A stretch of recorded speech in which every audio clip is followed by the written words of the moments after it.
Ang kasong tatalakayin natin ngayon ay nangyari sa bansang Sweden. Ito ay kwento ng isang 20 taong gulang na babae na 7 buwan ng buntis na natagpuang wala ng buhay sa sarili nitong apartment. Kasama niyang nawala ang sanggol sa kanyang sinapupunan na matagal na nilang hinihintay ng kanyang kasintahan na maisilang. Sa una ay tila isang masayang yugto ng buhay ang hinaharap ng dalawang magkasintahan. Naghahanda na sila para sa pagdating ng kanilang unang anak at abala sa pagbuo ng mga plano para sa kanilang magiging pamilya. Pero sa likod ng mga planong ito, may mga tensyon at lihim na unti-unting lumalabas. At habang lumalalim naman ang investigasyon, lumitaw ang mga kakaibang detalye. Mga mensahe na hindi na ipadala, mga galaw na hindi maipaliwanag, at mga pahayag na hindi nagtutugma. Ano ang tunay na nangyari sa loob ng apartment noong gabing iyon at ano ang lihim sa likod nito na pilit na tinatago? Yan at iba pa ang ating hihimay-himayin sa mga susunod na sandali at bago tayo magpatuloy ay kung bago ka pa lamang dito sa ating channel ay huwag mong kalimutang i-click ang subscribe button at pindutin na rin ang notification bell para lagi kang updated sa mga kasong tinatalakay natin dito.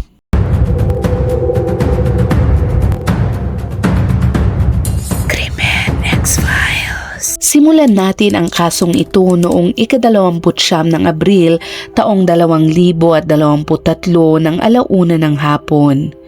Dumating si Melissa Ellenberg sa apartment complex ng kanyang anak na si Saga Ellenberg para kumuha ng ilang damit. Punong-puno ng pag-asa ang kanyang pamilya para sa hinaharap at ang 20 taong gulang na si Saga ay 31 linggo o 7 buwan ng buntis sa kanyang partner na si Muhammad Amin Ibrahim na tinatawag nilang Amin. Magkasama na ang batang magkasintahan mula pa noong taglagas ng taong 2021 at inaasahan nilang isisilang ang isang malusog na sanggol na lalaki sa Hunyo ng taong 2023. Sabik na sabik si Saga na maging ina. Madalas niyang ibinabahagi ang mga larawan ng kanyang pagbubuntis sa mga kaibigan at sa kanya mismong pamilya. Malaki ang suporta ng kanyang malapit na pamilya sa paglalakbay niya patungo sa pagiging ina. Masinsin din siyang naghahanda para sa pagdating ng sanggol at dumadalo sa mga prenatal classes at nagtitipon ng mga mahalagang gamit para sa baby. Paminsan-minsan din ay nakikitira si Melissa kay Saga upang tulungan siya habang siya ay buntis. Umalis siya ng 2 gabi mga Huwebes at Biyernes ng ika-27 at ika-28 ng Abril para mabigyan ng kaunting privacy ang magkasintahan. Pagdating niya sa apartment, kausap niya sa telepono ang isa pa niyang anak na si Julia. Una niyang pinindot ang doorbell sakaling si Amin ay abala sa loob pero walang sumasagot. Naiinis na siya kaya kumatok siya at sumigaw sa mga butas ng sulatan sa pinto pero wala pa ring tugon mula sa loob. Nang subukan niyang buksan ang pinto gamit ang susi, napansin niyang hindi nila nilak ang pinto at nagtaka siya dahil si Saga ay laging naglalak ng pinto kahit saglit lang siya pumunta sa basement o kukuha ng mail. Pagpasok niya sa apartment, narinig niya ang tubig na tumatakbo mula sa gripo sa kusina. Pinatay niya iyon at pagkatapos, sa kanyang matinding takot, nakita niya si Saga na nakahiga ng nakatihaya sa sahig ng kwarto. Nakabalandra ang mahaba at maitim nitong buhok sa kanyang pagmumukha. Sumigaw si Melissa sa telepono habang umiiyak nang makita niyang may marble top na mesa na nakapatong sa ibabaw ni Saga at may kordon ng lampara na nakapulupot sa kanyang leeg. Nilapitan niya ito at wala na itong senyales ng buhay. Sa kanyang desperasyon, agad niyang inangat ang mesa at tumawag sa emergency services. Wala siyang ideya kung ano ang nangyari sa loob ng silid at ito'y takot na takot. Sa kalaunan, ikinuwento niya na sinubukan niyang magsagawa ng CPR pero wala itong naging epekto. Masyado nang matigas ang katawan ng kanyang anak at ayon din sa kanya, malamig na ang katawan nito nung datnan niya ito. Mabilis na dumating ang mga pulis at mga paramedic pero sa kasamaang palad, kapwa si Saga at ang kanyang hindi pa naisisilang na sanggol ay wala ng buhay. Sinara ng mga investigador ang lugar at nagsimula sila ng investigasyon sa pagpaslang sa mag-ina. Natagpuan ang katawan ni Saga sa sahig ng kwarto sa pagitan ng kama at ng TV stand at bahagyang nasa ibabaw ito ng carpet. Nakahiga siya ng nakatihaya, bahagyang nakatagilid pakaliwa ang ulo, nakapwesto ang mga braso sa gilid ng katawan at nakasuot siya ng kulay rosas na rib na damit, pantalon, cardigan at isa pang pangitaas. May dugo din sa kanyang mukha, lalo na sa paligid ng ilong, bibig, kaliwang mata at sa kanyang noo. Ang mahaba niyang maitim na buhok na may bahid ng dugo ay tumatakip sa kanyang mukha. May makikita ring pagdurugo, nakausli ang kanyang dila at may dugong dahan-dahang umaagos mula sa kaliwang butas ng kanyang ilong pababa sa kanyang pisngi. Kumuha ang mga investigador ng DNA trace mula sa ilalim ng kanyang mga kuko at sa kanyang mga damit. May mga marka din ng base ng mesa na nakita sa kanyang leeg, hita, pantalon at maging sa carpet. Sa paanan naman ng kama ay may lampara at ang kordon nito ay maluwag na nakapulupot sa leeg ni Saga. Ang saksakan ng lampara ay nasa ilalim ng kaliwang balikat ni Saga at walang nakitang sira sa mismong lampara. Bilog ang base nito at may sukat na humigit kumulang 8 punto at 5 sentimetro ang diametro. Nang suriin ng mga investigador ang kwarto at ang sala, napansin nilang nakabukas at nakalabas ang lahat ng drawer at nagkalat ang mga damit sa sahig. Natagpuan ang cellphone ni Saga sa ibabaw ng kama at ito ay nakatago sa ilalim ng kumot. Isa sa mga unan sa king size na kama ay may bakas na parang may nahigaan habang ang isa naman ay wala. Ipinapakita nito na si Saga ay mag-isang nakahiga sa kama bago nangyari ang pag-atake. Sa sahig naman ng washroom, nagkalat ang mga kahon ng alahas. Walang nakitang senyales ng puwersahang pagpasok sa pintuan ng balcony o sa mga bintana. Sa kusina naman, may pagkain pang naiwan sa kawali sa ibabaw ng kalan. Nakakuha rin ang mga investigador ng mga bakas ng sapatos sa iba't ibang bahagi ng apartment. Batay sa itsura ng pinangyarihan, mukhang hindi nagkaroon ng matinding pag-aagawan o pakikipagbuno. Ayon naman sa coroner, nasakal at nasuffocate si Saga gamit ang isang marble na slab. Ang kanyang pakikipaglaban sa kanyang buhay ay tumagal ng humigit kumulang 5 hanggang 10 minuto lamang. Tinatayang nangyari ang kanyang pagkamatay sa pagitan ng 1:00 ng madaling araw at 3:00 ng madaling araw noong ika-29 ng Abril. Dahil dito, agad na sinimulan ng mga pulis ang investigasyon noong ika-29 ng Abril. Nagsimula sila sa pakikipanayam sa pamilya ni Saga upang mabuo ang mga pangyayaring humantong sa malungkot na pagkakadiskubre. Ayon naman sa ina ni Saga na si Melissa, isang araw bago iyon noong ika-28 ng Abril, nagkita-kita sila ni Saga at ilang mga kaibigan nito. Napansin din ni Melissa na tila kinakabahan si Saga at paulit-ulit niyang tinitingnan ang kanyang cellphone habang naghihintay ng mensahe mula sa kanyang boyfriend na si Amin. Ang dahilan ng kanyang pagkabalisa ay ang plano ni Amin na sabihin sa kanyang mga magulang na magiging ama na siya. 7 buwan ng buntis si Saga kaya natural na kinakabahan siya kung paano tatanggapin ang balitang iyon. Ayon naman kay Melissa, nag-aalala si Saga kung paano magre-react ang mga magulang ni Amin. Habang nagpapatuloy ang hapunan kasama ang kanyang ina at mga kaibigan, nagpa siya daw si Saga na umuwi na sa kanyang apartment bandang 7:30 ng gabi. Alam ng pamilya ni Saga ang tungkol sa relasyon nila ni Amin at sa paparating nilang sanggol. Ngunit ang pamilya ni Amin ay walang kaalam-alam pa tungkol dito. Matagal na itinago ni Amin ang relasyon niya kay Saga mula sa kanyang pamilya.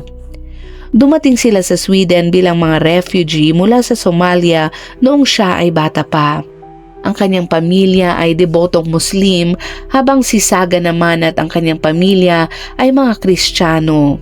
Naniniwala si Amin na hindi magugustuhan ng kanyang pamilya ang relasyon niya kay Saga, lalo na at buntis ito nang hindi pa sila kasal. Ikinwento ni Amin kay Saga na maaaring itakwil siya ng kanyang pamilya kung malalaman nila ang katotohanan.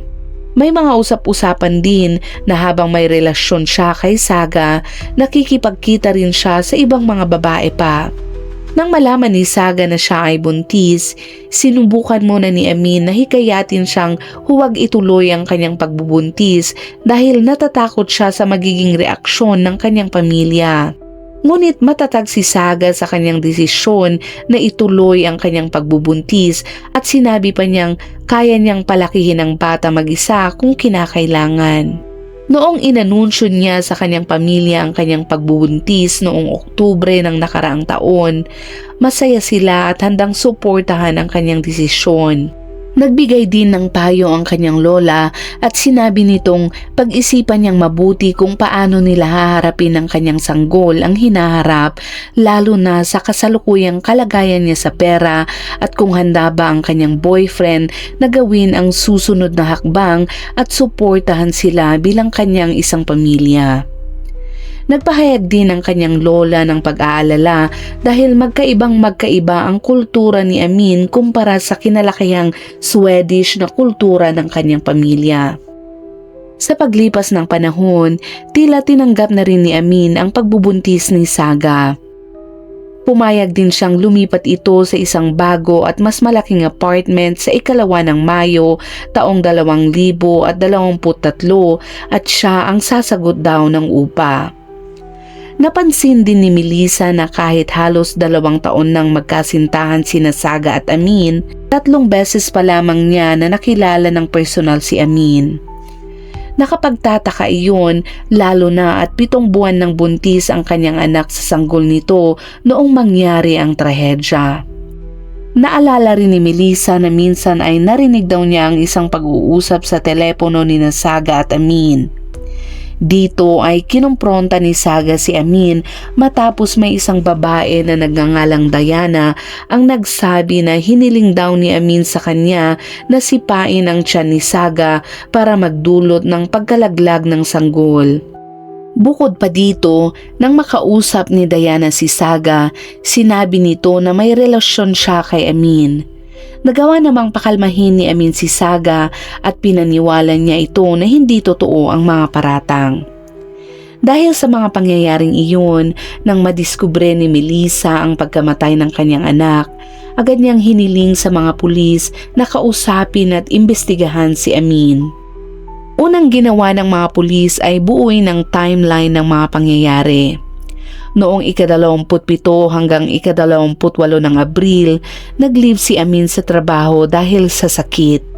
Noong 27 ng Abril, ginugol ni Amin ang hapon at gabi sa bahay ni Saga. Binigyan siya ni Saga ng ultimatum na sabihin na sa kanyang pamilya ang tungkol sa kanilang relasyon, ang planong paglipat at ang pagbubuntis nito.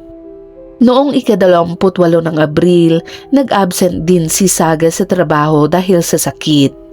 Plano ni Amin na sabihin sa kanyang pamilya ang tungkol sa kanilang relasyon ng 10:00 ng gabi sa araw na iyon dahil iyon ang oras na uuwi mula sa trabaho ang kanyang ina. Pagkatapos nito, pupunta raw siya sa apartment ni Saga upang ibalita kung ano ang nangyari. Inaasahan siya ni Saga bandang 11:00 ng gabi at buong araw itong kinakabahang nagme-message sa kanya. Napansin ng kanyang ina at mga kaibigan ang kaba ni Saga habang ito'y kumakain sa deli. Natuklasan ng pulis na sa pagitan ng 11:13 hanggang 11:15 ng gabi noong 28 ng Abril, nagsulat pa si Amin ng mensahe para kay Saga. Sa mensaheng iyon, sinabi niyang hindi niya sasabihin sa kanyang mga magulang ang tungkol sa kanya at hindi na rin lilipat ng bahay dahil hindi niya kayang mawala ang kanyang pamilya. Pero hindi niya kailanman ipinadala ang mensaheng iyon. Dahil sa mga impormasyong ito, naging pangunahing suspect si Amin at lumabas na may posibleng motibo siya sa krimen. Sa halip na sabihin sa kanyang pamilya ang totoo tulad ng sinabi niya kay Saga, pumunta siya sa apartment nito. Ang tanong ay kung ano ang nangyari roon. Biglaan ba itong nauwi sa pag-atake o may plano na talaga mula pa sa simula? May isa pang mahalagang detalye na nalaman ng pulis. Sa araw na iyon, mas maaga pa lang nakauwi ang ina ni Amin. Sa halip na 10:00 ng gabi, nakauwi ito ng 3:00 ng hapon. Hindi malinaw kung nakausap na ba ni Amin ang kanyang ina bago buong araw siyang mini-message ni Saga o kung hindi lang talaga siya nagkaroon ng lakas ng loob na sabihin ang totoo sa kanya. Posible ring ginamit lang niya iyon bilang dahilan para patuloy na paabutin ng pag-asa si Saga kahit wala naman talaga siyang planong tuparin ang kanyang sinabi. Hinarap ng pulis si Amin at dinala siya para sa interogasyon.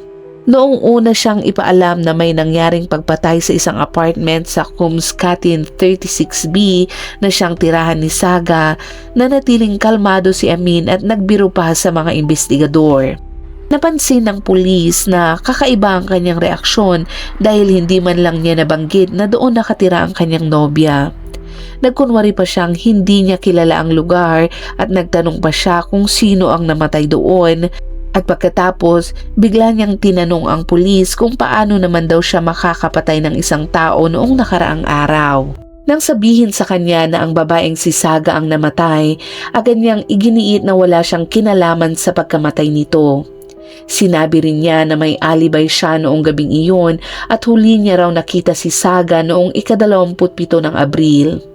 Ngunit tariwas ito sa una niyang pagpapakita na parang hindi niya alam kung saan ang apartment. Dahil sa kakaibang kilos niya, sa mga pahayag na nagkakasalungatan at sa mga ebidensyang unti-unting tumuturo sa kanya bilang pangunahing suspect, inaresto ng pulis si Amin at inilagay siya sa kustodiya. Lumipas ang ilang buwan at humarap si Amin sa paglilitis dahil sa pagpatay sa kanyang nobyang 7 buwan ng buntis noon. Nagpresenta naman ng matibay na ebidensya ang prosekusyon at ayon sa kanila, natagpuan ang DNA ni Amin sa hagdan malapit sa pinto ng apartment ni Saga noong 29 ng Abril bandang 7:20 ng gabi. Mahalaga ang ebidensyang ito dahil ang tracking dog na si Amina ay nasundan ang amoy at kilala itong nakakakita ng scent hanggang 24 na oras lamang. Ibig sabihin, malakas ang posibilidad na naroon nga si Amin sa apartment ni Saga noong 28 ng Abril na sumasalungat sa kanyang pahayag na hindi siya pupunta roon. Tutol ang depensa sa ebidensyang ito at iginiit na isinagawa ang pagsusuri sa labas ng gusali. Ngunit nagpatotoo si Inspector Hannah Hawkstrom na pareho lamang ang antas ng hirap para sa aso kung nasa loob man o labas ng gusali. Ayon naman sa prosecutor na si Elizabeth Anderson, pinatay ni Amin ang kanyang nobya sa pamamagitan ng pagsakal sa leeg nito at pagpigil sa paghinga na nakaapekto sa daanan ng hangin at sa daloy ng dugo patungo sa ulo ng biktima. Pumasok si Amin sa apartment gamit ang ekstrang susi habang natutulog si Saga sa kama base sa hukay na nakita sa isang bahagi ng unan.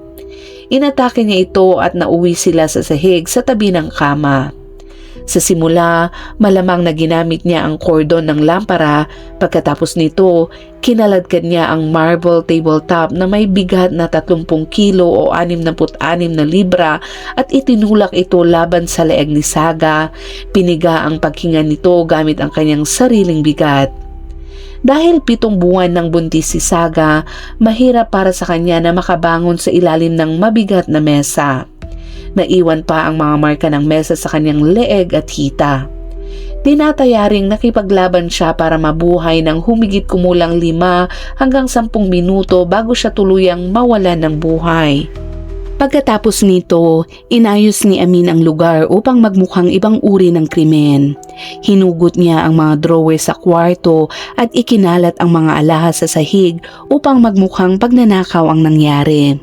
Sa korte naman, iginiit ni Amin na maaaring pinasok ng mga grupo na naghahanap ng droga ang apartment at sila ang pumatay kay Saga. Sinabi pa niya na minsan ay may natanggap siyang bag na may laman na malaking halaga ng pera at iba pang legal na bagay at may ilan daw siyang nagamit mula rito na maaaring ikinagalit ng mga taong may-ari nito.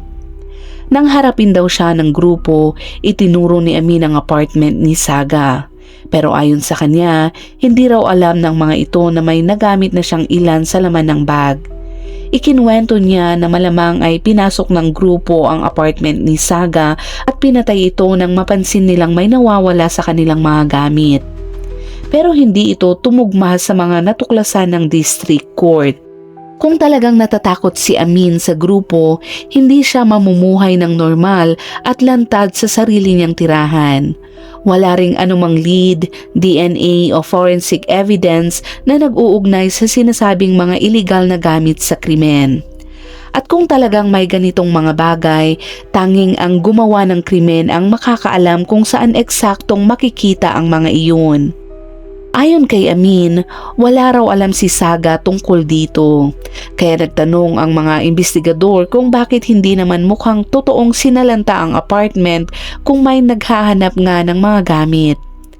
Lalong bumaliktad sa kanya ang pahayag na ito dahil ipinakita nito na ang taong may alam kung saan eksaktong nakatago ang mga kontrabando ay ang mismong gumawa ng krimen. Mas lalo ring lumakas ang hinala na gawa-gawa lamang ang mga kwento ni Amin. Ang kanyang mga kaibigan na sina Samir Talib at Abdi ay nanumpa sa korte na wala silang alam na may koneksyon si Amin sa anumang grupo. Natagpuan din ang DNA ni Amin sa mga damit ni Saga at sa ilalim ng kaliwang kuko nito.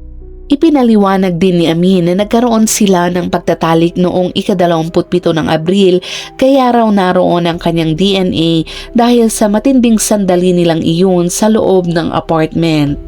Iginiit niya na hindi siya pumunta sa apartment ni Saga noong ika-28. May iba pang ebidensyang ginamit sa paglilitis.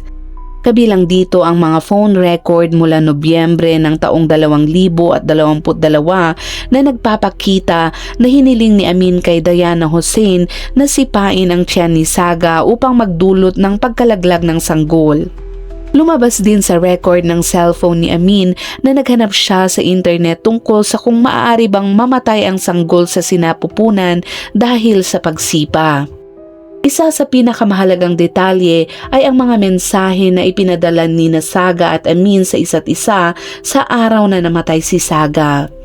Sinusubukan pa ni Saga na palakasin ang loob ni Amin bago ito makipag-usap sa kanyang pamilya. Sinabi ni Amin na pakiramdam niya ay parang nararamdaman niya ang tibok ng kanyang puso hanggang sa kanyang tiyan. Sinagot siya ni Saga at pinakalma at sinasabing magdahan-dahan lang siya at magiging maayos din ang lahat at hinihikayat niya itong magpatuloy sa pakikipag-usap sa kanyang pamilya. Pagkaraan naman ng ilang sandali, nag-reply muli si Amin at sinabi na may nasabihan na siyang isang tao at maayos naman daw ang naging reaksyon nito. Pero ayon sa prosecutor, walang anumang ebidensya sa investigasyon na nagsasabing sinabi nga ni Amin sa kanyang pamilya ang tungkol kay Saga ng gabing iyon. Ang huling mensahe ni Saga ay ipinadala ilang sandali lang matapos ang hating gabi noong ika-29 ng Abril. Sa mensaheng iyon, hinihiling niyang kausapin siya ni Amin. Pinaniniwalaan din na sa oras na iyon ay naka-off na ang cellphone ni Amin at papunta na siya sa apartment ni Saga upang tapusin ang kanyang buhay. Matapos naman ang paglilitis na matinding tinutukan ng publiko sa Sweden, nakasalalay na ang kapalaran ni Muhammad Amin Ibrahim. Ipinakita ng mga prosecutor ang mga sumusunod na punto. Natukoy na may motibo nga si Amin upang alisin ang parehong relasyon at ang kanyang hindi pa naisisilang na anak. Wala ring ibang tao na pinaghihinalaang may dahilan upang saktan si Saga. Dahil walang palatandaan ng sapilitang pagpasok sa apartment, buo ang mga kandado at walang senyales na may nagpilit pumasok. Wala ring dahilan para magpapasok si Saga ng kahit sino, lalo na dahil malapit na iyon sa hating gabi. Ipinapahiwatig lang nito na ang taong pumasok ay pamilyar na sa kanya. May hawak ding susi si Amin sa apartment ni Saga, kaya maaari siyang pumasok sa pamamagitan ng pagbukas ng pinto. Wala ring nakitang bakas ng matinding pakikipagbuno na mag-iiwan ng marka sa mga kasangkapan o sa loob ng apartment. Ipinapahiwatig lang nito na nabigla si Saga at hindi niya inaasahan ang pag-atake mula sa isang taong pamilyar sa kanya. Ang DNA naman na natagpuan sa hagdanan na nasundan ng sniffer dog ay nagpakita rin na naroon nga si Amin sa apartment ni Saga noong ika-28 ng Abril at hindi lamang noong ika-27. Malakas na ipinapahiwatig nito na si Amin ang nagsagawa ng krimen. Natagpuan ang similya ni Amin sa mga damit na suot ni Saga noong mangyari ang pagpatay, pati sa harap at likod ng kanyang katawan. Dahil dito, nagkaroon ng debate sa korte kung bagong ligo nga ba si Saga o kung suot niya lamang ang mga damit na hindi pa nalalabhan. Dahil kung ang DNA ay mula pa sa mga naunang araw, hindi nito direktang pinapatunayan ang sinasabi ng prosekusyon na naroon nga si Amin noong ika-28 ng Abril. Ang DNA na nakita sa ilalim ng mga kuko ni Saga ay nagbukas din ng tanong tungkol sa kanyang mga nakasanayan sa pagligo. Ayon sa kanyang ina, naliligo si Saga ng hindi bababa sa 1 beses bawat araw at madalas ding naghuhugas ng kamay, lalo na dahil buntis siya at ayaw niyang magkasakit. Kung talagang noong ika-27 lamang pumunta si Amin, marami sanang pagkakataon para mawala ang kanyang DNA sa ilalim ng mga kuko ni Saga. Kinabukasan matapos ang krimen, tinanggal ni Amin si Saga sa Snapchat at binura ang mga mensahe at tawag mula sa huling araw ng kanilang pag-uusap. Ngunit na-recover pa rin ang mga ito. Ipinakita nito na tila sinusubukan ni Amin na takpan ang kanyang mga bakas bago pa man siya kausapin ng pulis.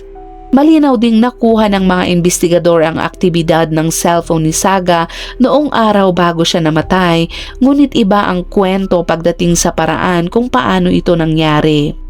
Noong ika-28 ng Abril bandang 8:00 ng gabi, kumonekta ang kanyang cellphone sa isang cell tower malapit sa kanyang tirahan at nanatili roon. Ito ay tumutugma sa kanyang pag-uwi at pananatili sa bahay. Patuloy siyang gumagamit ng cellphone hanggang 12:53 ng madaling araw noong ika-29 ng Abril. Pagkatapos nito, bigla na lamang tumigil ang kanyang aktibidad. Bago mangyari iyon, makikita sa cellphone ni Saga na ilang beses niyang sinusubukang kontakin si Amin at nakipag-ugnayan din siya sa kaibigan nitong si Samir upang tulungan siyang makontak si Amin. Sa kabilang banda, ang cellphone ni Amin at ang kanyang alibi noong gabing iyon ay nagbunyag ng nakakagulat na mga detalye. Ayon kay Amin, nasa loob raw siya ng sasakyan kasama ang kanyang kaibigang si Amir habang si Amir ay abala sa isang mahabang tawag sa telepono. Pero nang suriin ito ng mabuti, ibang larawan ang lumabas. Mula 12:22 hanggang 1:57 ng madaling araw, hindi ginamit ang cellphone ni Amin. May natanggap siyang tawag mula kay Samir bandang 12:28 ng madaling araw, ngunit hindi niya ito sinagot. Si Saga rin mismo ang humiling kay Samir na tingnan kung nasaan si Amin. Sa eksaktong sandaling iyon, ipinakita ng signal ng cellphone na malapit ito sa address ni Saga. Salungat ito sa pahayag ni Amin na malayo siya roon kasama si Amir. Napansin din ng mga investigador na tila hindi kapanipaniwala na nakaupo lamang siya sa loob ng kotse sa tabi ng kanyang kaibigan at hindi man lang gumamit ng cellphone. Ang oras na hindi ginamit ang kanyang cellphone ay tumutugma naman sa oras na hindi malinaw ang kanyang alibay.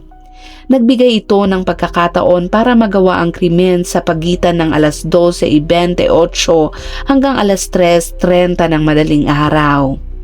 Dagdag pa rito, parehong misteryosong namatay ang signal ng cellphone ni na Amir at Amin ng eksaktong alas 2:16 ng madaling araw kahit na may 40% pang charge ang cellphone ni Amin. Ipinapahiwatig lang nito na maaaring iisang tao ang may hawak sa dalawang cellphone. Ang pag-off ng kanyang cellphone ay hindi rin pangkaraniwan kung ikukumpara sa nakaraang mga araw ng paggamit nito.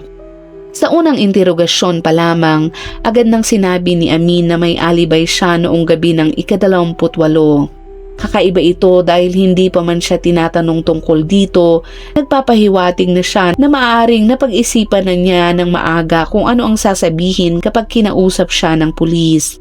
Sa kabila ng kakulangan ng direktang ebidensya sa kasong ito, itinuring na sapat ang mga pangyayaring nakapaligid sa krimen upang masuri ang buong kaso. Ngunit may ilan pa ring umaasa na dahil walang malinaw na direktang ebidensya, hindi mapapatunayan ng lampas sa makatwirang pagdududa na si Amin nga ang gumawa ng krimen. May isang ebidensya din na nananatiling walang malinaw na sagot. Ito ay ang bakas ng paa na natagpuan sa apartment ni Saga na hindi tumutugma kay Amin. Gayunpaman, hindi nito inaalis ang posibilidad na naroon si Amin noong ika-28 ng Abril. Sa mga sumunod na araw, mariing itinatanggi pa rin ni Amin ang anumang pagkakasala. Sa isa sa kanyang mga huling interogasyon, sinabi niyang 9 na buwan na siyang nasa pagtanggi at iginiit niyang mahal niya talaga si Saga. Nalaman din sa investigasyon na hindi malinaw kung totoo ngang natatakot si Amin na itakwil siya ng kanyang pamilya dahil sa paglabag sa dangal ng kanilang pangalan. Sa madaling salita, walang ebidensya na nagpapakitang alam ng kanyang pamilya ang tungkol sa buntis niyang nobya o kung sinabi ba niya sa kanila na lilipat silang magkasama makalipas ang 1 linggo. Posibleng ginamit lamang ni Amin ang dahilan na ito at nagtago sa likod ng kanyang relihiyon at pinagmulan bilang sumali. Ayon kay Swedish Court Chairman Lars Gunnar Lund, ito ay isang krimeng may kaugnayan sa dangal o honor. Maging ang pulisya sa Sweden ay may sariling definisyon para sa ganitong uri ng krimen. Ayon sa prosekusyon, namuhay si Muhammad Amin Ibrahim sa isang pananaw tungkol sa dangal kung saan ayon sa kanya, hindi siya dapat makipagrelasyon sa mga puting babae. Noong ika-5 ng Hunyo taong 2024, hinatulan ng habang buhay na pagkakakulong ang 22 taong gulang na si Muhammad Amin Ibrahim dahil sa pagpatay kay Saga. Nagkaisa rin ang hukuman sa desisyong ito. Patuloy pa ring itinatanggi ni Amin ang anumang pagkakasala hanggang ngayon at sa paglilitis, sinabi niyang mahal talaga niya si Saga at ang kanilang magiging anak at wala raw siyang naging anumang isip, ideya o plano na tapusin ang buhay ni Saga. Dagdag pa niya ay hindi raw bahagi ng kanyang pagkatao ang pananakit o pagpatay. Naniniwala rin si Amin at ang kanyang abogado na ibang tao ang may gawa ng krimen at plano nilang iapela ang desisyong ito sa mas mataas na korte.